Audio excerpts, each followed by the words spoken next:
Moi, à l'origine, j'aime les mots, j'aime triturer la langue, j'aime bien aussi par le biais des mots voir comment le monde se remodèle en fait en fonction de ce qu'on en dit ou de comment on le dit. Je travaille à La Liberté, ça fait une petite dizaine d'années que je chronique pour le journal. J'aime bien aller m'intéresser à tout ce qui est de l'ordre du quotidien, des sujets qui peuvent paraître assez insignifiants de prime abord, et puis quand on y réfléchit, quand on se questionne pourquoi ça suscite une émotion chez nous, qu'est-ce que ça raconte de nous, on se rend compte que ça raconte beaucoup de choses, et ça peut partir d'un sujet tout à fait banal, et puis de se rendre compte que ça raconte une expérience commune.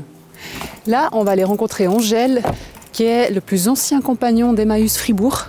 En parallèle des chroniques, moi je m'occupe d'un rendez-vous qui s'appelle l'invité du lundi. Pour moi c'est intéressant de temps en temps de sortir du cadre de la chronique qui est finalement un cadre très personnel où je m'exprime, je suis aussi contrainte d'oser le jeu, d'oser les opinions personnelles. Et j'aime bien aussi me glisser dans la peau du journaliste et de mettre les interlocuteurs en avant et moi de m'effacer derrière.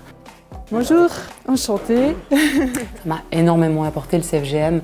Je dirais que ce qui m'a le plus séduite, c'est tout l'aspect multimédia. Évidemment qu'on y touche de façon un peu superficielle parce qu'on ne va pas apprendre un métier en une semaine, mais par contre ça nous permet de comprendre quels sont les enjeux, les contraintes de toutes ces différentes manières en fait, de raconter le monde, de penser l'information.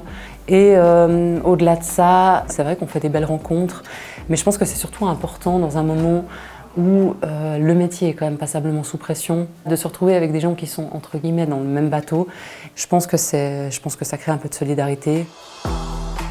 C'est vrai qu'il y a une petite tendance dans certains médias, notamment tout ce qui est médias numériques, on ose un peu plus le jeu, on l'assume. Et de mon point de vue, c'est quelque chose d'assez positif parce que finalement, ça vient contrebalancer une espèce de mythologie journalistique, d'une forme de neutralité ou d'objectivité dans le traitement des sujets, alors que fondamentalement, on part toujours de notre propre expérience. Et oser ce jeu, c'est aussi une forme de transparence et d'honnêteté, je dirais, vis-à-vis de nos lecteurs, de se dire que voilà, ça reste un point de vue qui part finalement de notre propre subjectivité.